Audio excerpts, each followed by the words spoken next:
أيها الذين آمنوا إذا تداينتم بدين إلى أجل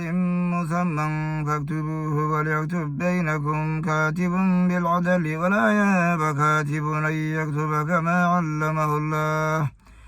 فليكتب وليملل الذي عليه الحق وليتق الله ربه ولا يبخس منه شيئا فإن كان الذي عليه الحق سفيها أو ضعيفا أو لا يستطيع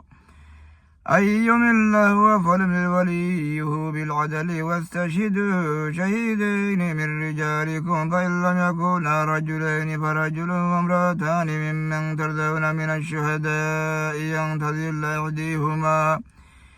فتذكر إحداهما الأخرى ولا يأبى الشهداء إذا ما دعوا ولا تسهموا أن تكتبوا صغيرا أو كبيرا إلى أجله ذلكم أقسط عند الله وأقوم للشهادة وأدنى لا ترتابوا إلا أن تكون تجارة حاضرة تديرونها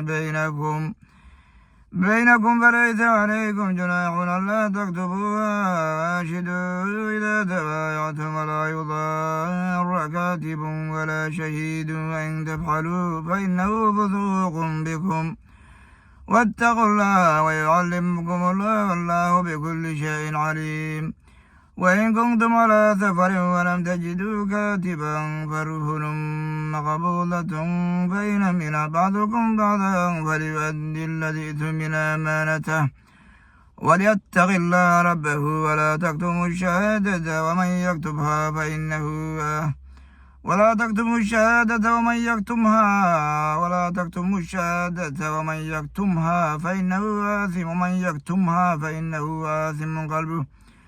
والله بما تعملون عليم لله ما في السماوات وما في الأرض وإن تبدوا ما في أنفسكم أو تخفوه يحاسبكم به الله فيغفر لمن يشاء ويعذب من يشاء والله على كل شيء قدير آمن الرسول بما أنزل إليه من ربه والمؤمنون كلنا آمن بالله وملائكته وكتبه ورسله لا نفرق بين أحد من رسله وقالوا سمعنا وأطعنا غفرانك ربنا وإليك المصير لا يكلف الله نفسا إلا وسعها لها ما كسبت وعليها ما اكتسبت وربنا لا تؤاخذنا إن نسينا وأخطأنا ربنا ولا تحمل علينا إثرا كما حملته على الذين من قبلنا ربنا ولا تحملنا ما لا طاقة لنا به واعف عنا واغفر لنا وارحمنا أنت مولانا فانصرنا على القوم الكافرين صدق الله العظيم.